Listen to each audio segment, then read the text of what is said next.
Welcome, students. Today we shall start your poem Childhood. This poem is written by Marcus Netton. Students, you know that Marcus Netton is an Australian poet and he wrote this poem when he was 12 years old.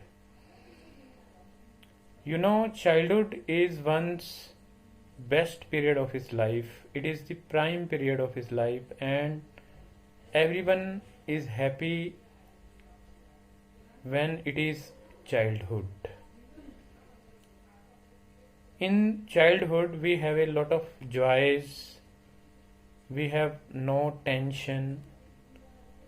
तो बच्चों, आज हम आपकी poem childhood शुरू करने जा रहे हैं। ये पोएम मार्कस नेटन, जो कि एक ऑस्ट्रेलियन पोइट हैं, उन्होंने लिखी है और ये पोएम उन्होंने तब लिखी थी when he was just 12 years old.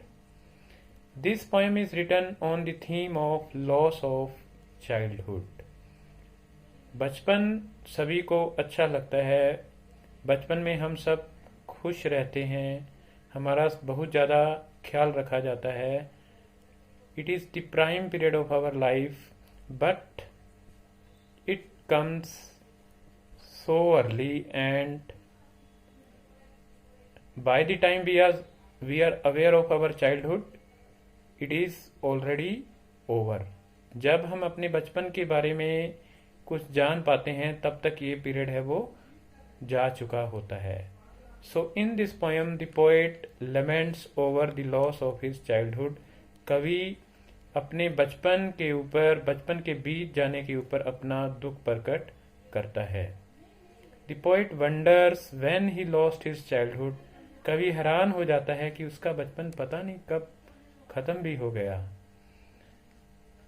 He wonders when he lost his childhood he was just 11, और he came to know that hell and heaven don't exist on this earth.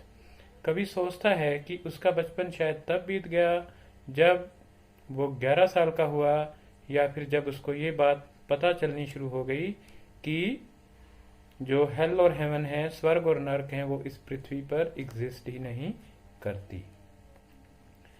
The poet feels that childhood means innocence.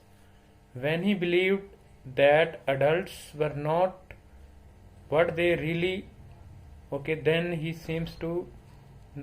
he came to know that his childhood is also over.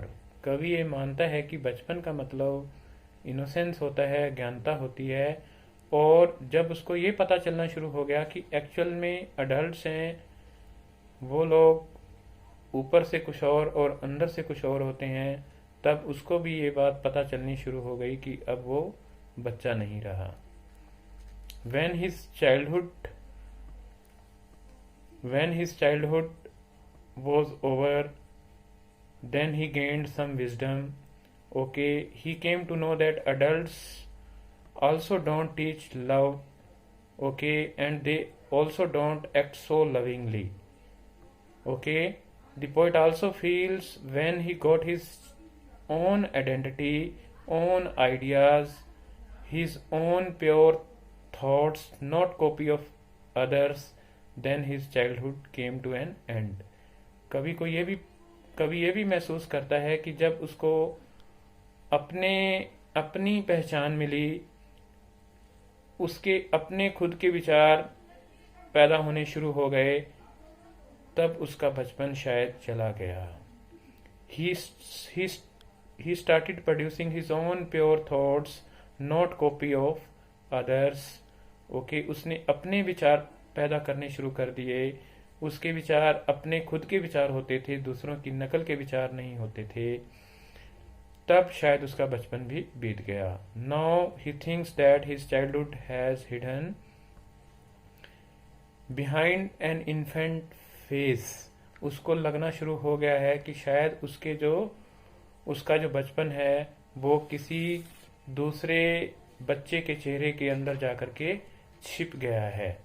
He cannot get back his childhood.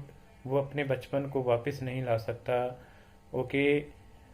As the poet is not innocent now, so he thinks that his childhood is also over, क्योंकि कवि है वो अब innocent नहीं रहा है, इसलिए अब वो उसका बचपना भी नहीं रहा है. तो student, this is a brief summary of this poem, and I hope that you will enjoy the poem when I will explain it word by word in the next video. Thanks for listening me and have a nice day.